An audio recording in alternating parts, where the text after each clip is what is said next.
It starts before anyone has finished breakfast. You are not even to the hard part of the day yet. And there it is. A shriek from the other room, and you feel something in your chest just drop. Because you already know how this goes. You know the arc of it. You know what the next 4 minutes sound like. You know what your voice is going to do before it does it. What you may not know, what almost no parenting content will actually tell you, is why this keeps happening at the same frequency, with the same triggers, in the same windows of the day, no matter what you have tried to do about it. There is a reason for that. A specific, documented, developmental reason. And by the end of this video, that reason is going to change what you think the problem actually is, and what you do next time the shriek arrives. Here is the first thing worth knowing. Research on sibling conflict.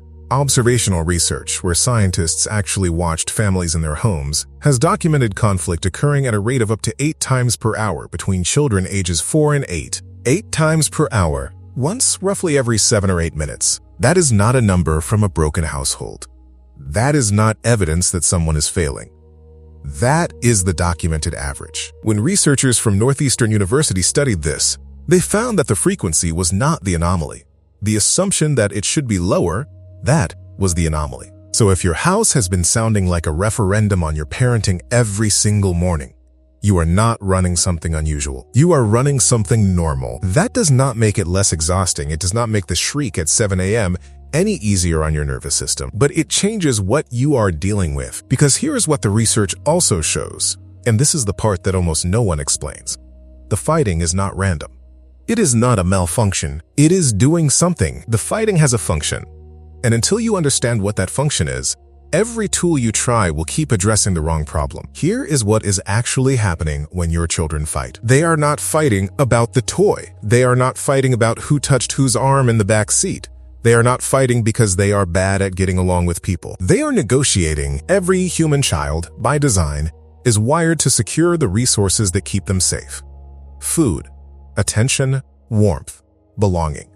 In the early years of human life, those resources flowed from one source, the parent. And siblings are, fundamentally, two people competing for the same source, not competing for toys, competing for you, for your attention, your time, your approval, your eye contact. The specific signal that says, you are safe here, you are seen, you are not going to be displaced. That is what is underneath the fighting.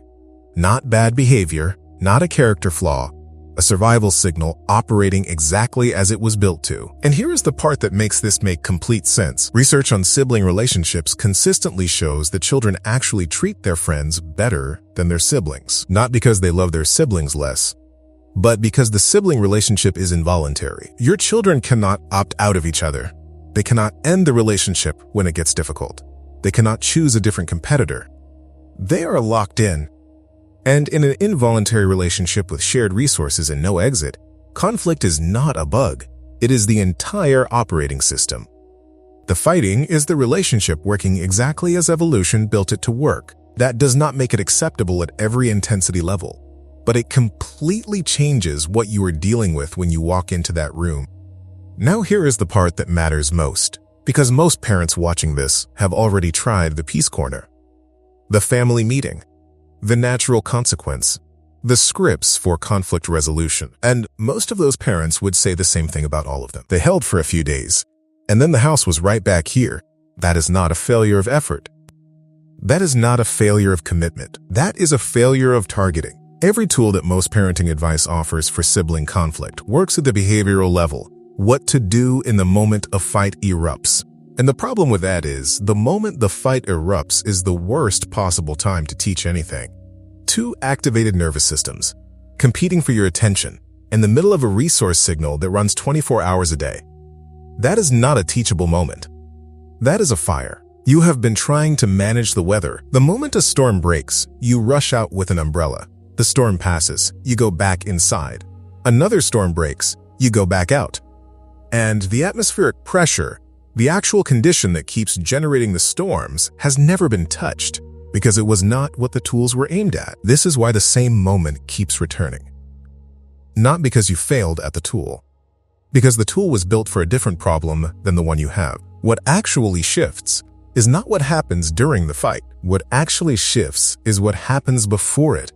in the conditions underneath it, in the resource signal itself. The reason the tools have not held is not you. It is that you have been trying to do repair at the behavioral level when the mechanism is running underneath. If what this video is opening is something you want to go deeper on, the full version of this framework, including what it actually looks like to address the atmospheric pressure rather than just the storms, is in the resource linked in the description. It is built for exactly this. Not more information, but a different approach to what is actually generating the noise. So what does it look like to address the mechanism? Not a system, not a program. 3 directional shifts, each one aimed at the layer underneath the behavior. The first one is this.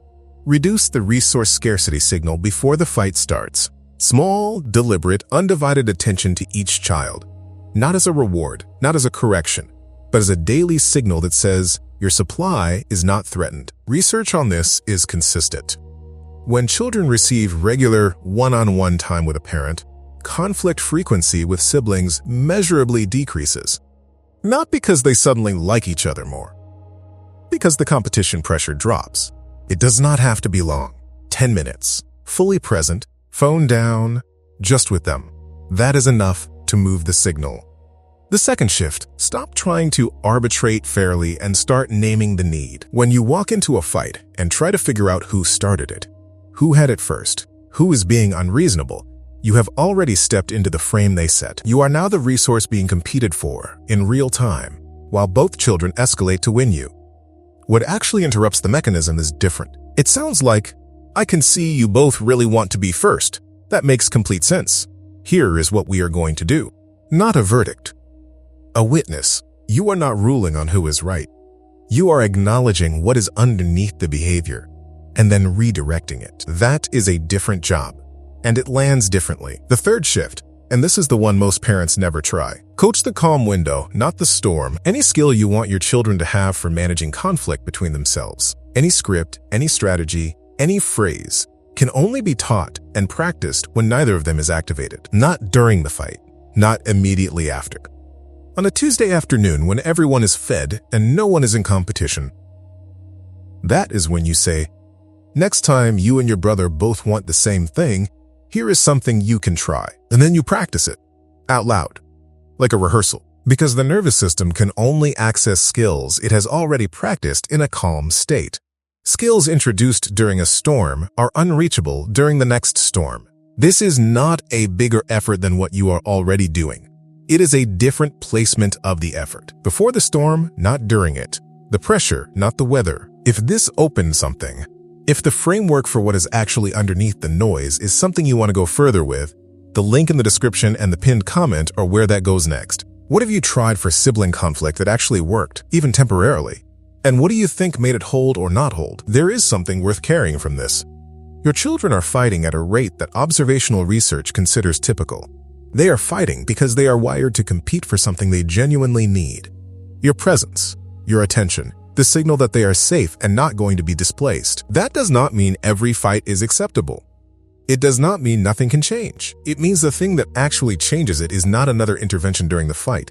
It is the slow, deliberate work of reducing the resource scarcity signal before the competition starts, so there is less to fight about. You are not trying to end conflict. That is not possible. You are trying to reduce the pressure that generates it. And here is the thing that is easy to lose in the noise of it. Your children are fighting for you because you are worth fighting for. That is not a reframe to make you feel better. That is what the fighting is. The child who does not feel the pull toward the parent does not fight for the parent's attention. The intensity of the competition is a measure of how much you matter to them. That will not make the 7 a.m. shriek easier on your chest. But it changes what you are standing in the middle of when it arrives. You watched this entire video. In whatever version of exhausted you are right now, you stayed. That is not nothing. The parent who is still looking for a different way, who is still asking why, still trying to understand rather than just survive, that is already the parent these children are fighting to get to. You stayed. That is, in fact, the thing.